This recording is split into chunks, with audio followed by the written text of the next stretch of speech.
My brother sued me for half of my $4 million company. 2 years later, he asked me for a job. I'm 34.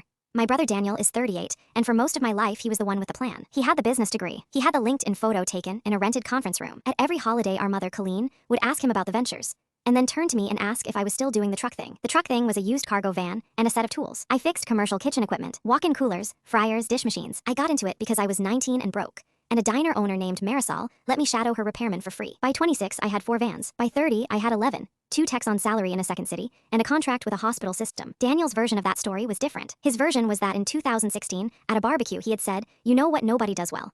Restaurant repair." He said this once. He was holding a paper plate. Then he went back to selling supplements. When my company cleared $4 million in revenue, that paper plate became a founding document. He called me in March, not to congratulate me, but to explain, patiently, like I was slow, that Halden Field Service was our idea, and that a fair split would be 50-50, and that he would be stepping in on the strategy side. I told him no. I told him gently, because he is my brother. 6 weeks later, I was served at my own shop, in front of Emily, my dispatcher, who had to sign for it because my hands were full of a compressor. The suit claimed an oral partnership. It had no contract, no capital, no email, nothing but a barbecue and our mother's memory, which had become remarkably detailed. Colleen gave a statement, saying she always understood the business to be both of theirs. I read that sentence maybe 40 times. It took 14 months. It cost me $91,000 in legal fees and about £9. My lawyer, Rachel, kept telling me we would win, and we did. Dismissed, with Daniel ordered to cover a fraction of my costs that he never actually paid. What I remember most is the hallway afterward. Daniel walked past me and said, "You'll regret this when you need family." I said okay, that was all. I went back to work that afternoon because a hospital kitchen had a down dish machine, and nobody in that building cared about my family. I stopped going to holidays, not dramatically. I just started saying I was working, which was true. Colleen called twice a year. Daniel did not call at all. 2 years later, my office phone rang, and Emily said, "There's a Daniel Halden online too, about the tech opening."